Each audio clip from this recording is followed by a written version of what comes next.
Hi Auto Pips! In the next 5 minutes, matututunan nyo kung paano maging smarter, faster, at productive gamit ang AutoCAD. Pero teka lang, ano nga bang gamit nyo? AutoCAD LT or AutoCAD with toolsets? Ano nga bang difference ng dalawa? Alamin natin yan! AutoCAD LT is good for 2D drafting. Pero kung gusto nyo ng advanced productivity, you go for AutoCAD full version with specialized toolsets. Think of AutoCAD LT as your starter kit. Pero kung full version ng AutoCAD, may buong toolbox ka na. Think of it as something like 1 license equals 8 software.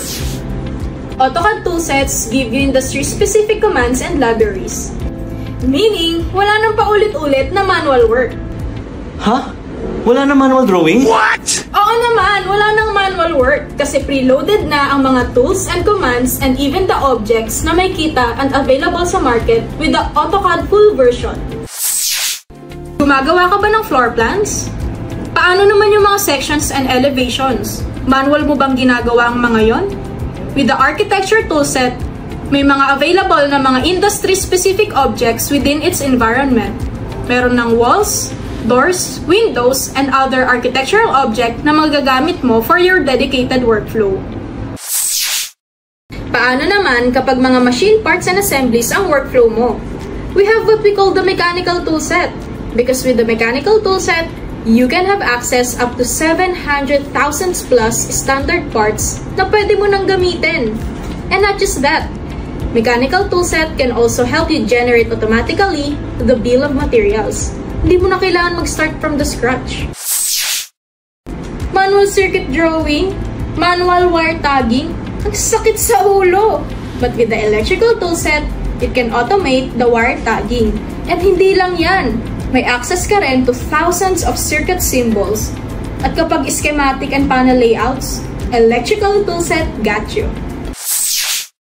Nagmamanual lines ka pa rin sa ducts, pipes, and circuits? May solusyon tayo para dyan. With the MEP toolset, you will have access to thousands of smart objects na parametric. Kaya kung ang workflow mo ay more on HVAC, pipe, and circuits, you go for MEP toolset. Kailangan mo bang i-incorporate ang CAD designs mo sa GIS data? Meron tayong Map 3D toolset. Dahil kay Map 3D toolset, kaya mo nang mag-incorporate ng GIS data katulad ng roads, utilities, parcels sa AutoCAD designs para kang may Google Maps na engineer-friendly. Plant 3D toolset. Dito, mabilis kang makakagawa ng piping and instrumentation diagrams workflow. Complete sa specs and catalog.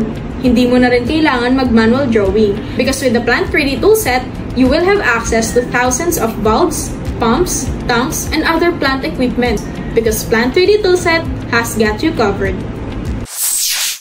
Nahihirapan ka bang i-reuse ang mga old drawings mo? May magic tool tayo para dyan. With the Raster Design Toolset, you can convert the scanned drawings and even the images into an editable DWG file. Lahat ng luma, kaya nang gawing digital with the Raster Design Toolset. So mga Auto Pips, alam niyo na ngayon ang power ng AutoCAD with toolsets. Hindi lang siya pang drafting tool, it's an entire design ecosystem.